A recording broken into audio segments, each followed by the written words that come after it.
Can one leader truly change the trajectory of a nation during his tenure? Captain Ibrahim Traoré has certainly made significant strides in Burkina Faso, particularly in combating insurgency and fostering a sense of national pride. Traoré is not afraid to face challenges head-on, and in one of his speeches, he emphasized three key attributes that should be banished from our vocabulary: cowardice, betrayal, and incompetence. But how has Traoré managed to do what many thought was impossible? How did he chart a roadmap for success in a country plagued by instability and violence?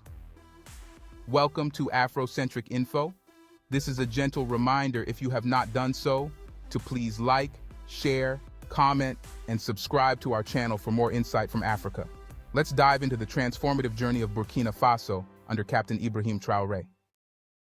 Burkina Faso, a nation rich in culture and history, faced a severe crisis that threatened its very existence. By 2022, insurgent groups had gained control of large swathes of the country, pushing it toward collapse.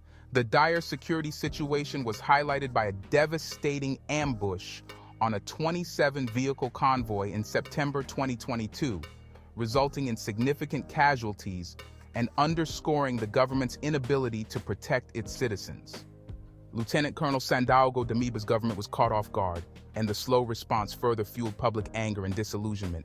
Burkina Faso's descent into chaos wasn't sudden. For years, the country grappled with instability, worsened by its location at the crossroads of various conflict zones in the Sahel region.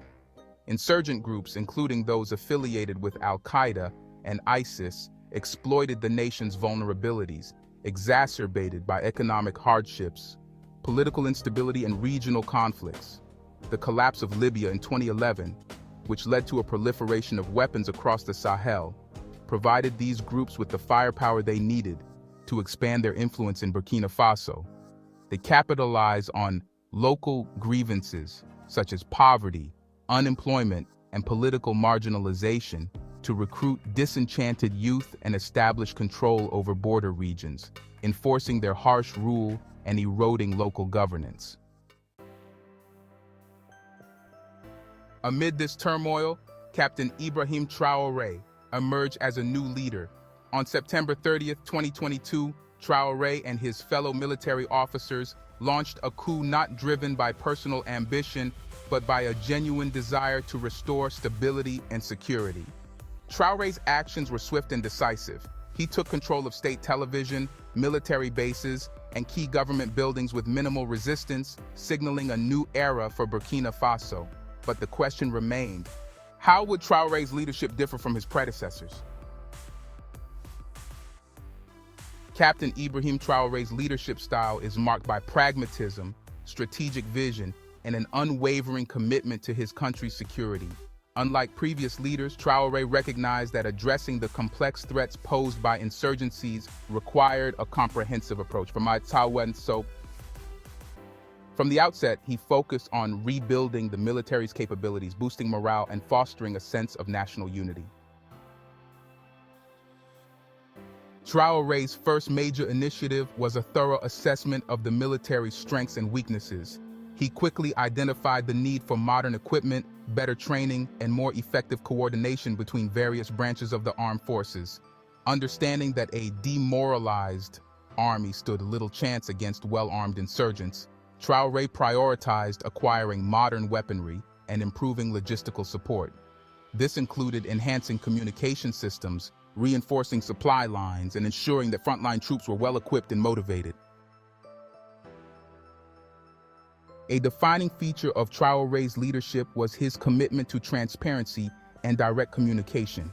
Unlike his predecessors, who often operated behind closed doors, Traoré made it a point to address the nation openly and frequently.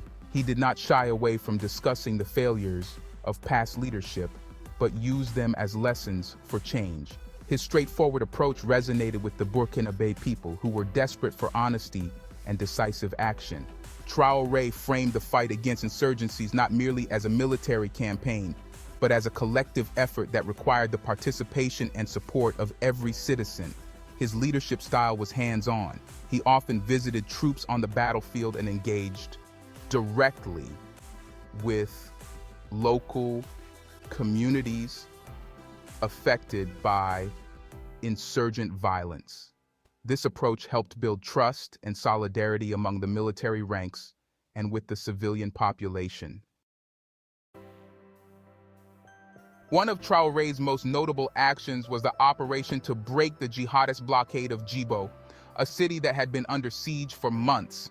This operation was not just a military maneuver, it was a well-coordinated effort that combined tactical precision with humanitarian relief. Traoré understood that to win the war against insurgents, he needed to win the hearts and minds of the people. The operation succeeded in delivering much-needed supplies to Djibo, providing both a tactical victory and a significant morale boost for the nation. With internal strategies solidified and public support growing, Traoré turned his attention to forging international alliances to strengthen Burkina Faso's fight against insurgencies. He recognized the importance of external support and looked beyond traditional allies, turning notably to China.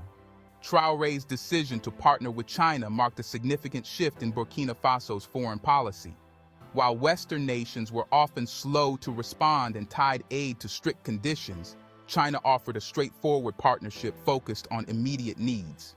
Within weeks of Traoré's rise to power, China provided multiple shipments of modern weapons and military supplies to Burkina Faso. This rapid support demonstrated China's willingness to back a stable, self-reliant African state and had an immediate and profound impact on Burkina Faso's military capabilities. The influx of Chinese weapons, including state-of-the-art rifles and machine guns, significantly boosted the operational capabilities of Burkinabe soldiers, allowing them to engage insurgents more effectively.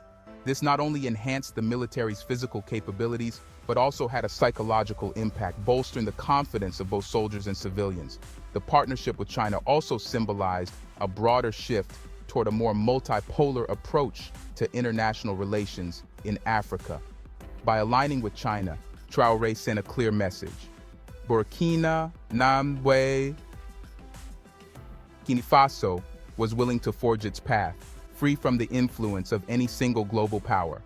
This decision resonated across the continent as other African nations watched closely, considering similar realignments in their foreign policies.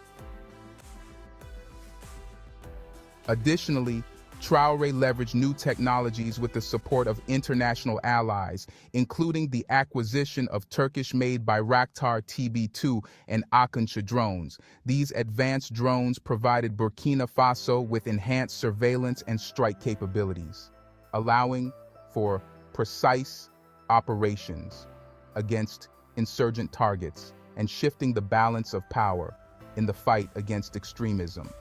While military victories were crucial, Captain Traoré knew that sustaining peace required a broader approach. He focused on integrating advanced technology into military operations, including drones for surveillance and strikes, and improved communication systems to enhance coordination between different branches of the military. These efforts allowed for more synchronized operations and quicker response times to threats.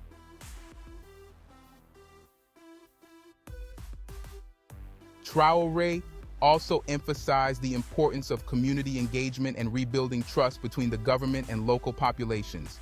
He launched initiatives aimed at fostering economic development in areas most affected by insurgencies, including infrastructure projects, educational programs, and local governance reforms. He understood that addressing the root causes of extremism, poverty, lack of education, and political disenfranchisement was essential to securing long-term stability. A key aspect of Traoré's strategy was the use of psychological operations to counter extremist narratives. His administration deployed sophisticated information campaigns to highlight the government's successes, expose the brutality of insurgent tactics, and promote a vision of a peaceful and prosperous Burkina Faso. This approach aimed to undermine insurgent influence and build resilience within communities. Furthermore, Traoré sought to improve the professionalization of the Burkina Faso military.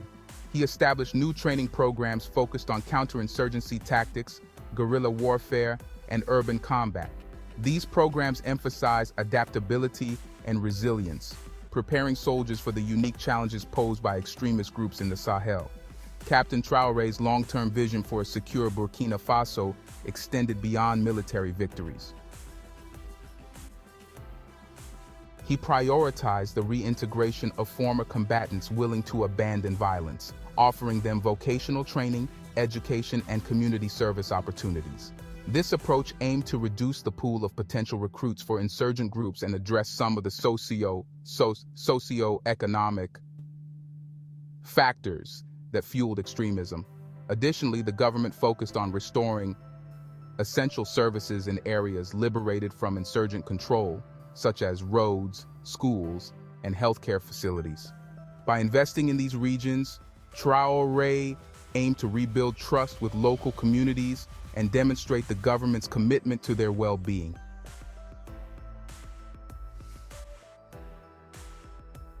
Traoré also worked closely with regional partners to improve border security and prevent the cross-border movement of insurgents and arms. This included joint military operations with neighboring countries, intelligence sharing, and coordinated efforts to dismantle smuggling networks. The goal was to create a regional security architecture capable of responding more effectively to threats and ensuring that no safe havens existed for extremist groups. To maintain public support, Traoré's administration invested in public relations campaigns to keep the populace informed about its successes and foster a sense of national pride. Regular updates on military operations, successes in reclaiming territories, and ongoing efforts to rebuild services were part of a broader strategy to maintain morale and public confidence.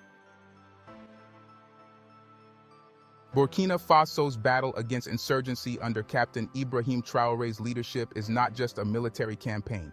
It is a comprehensive effort to restore peace, stability, and prosperity to a nation long plagued by conflict.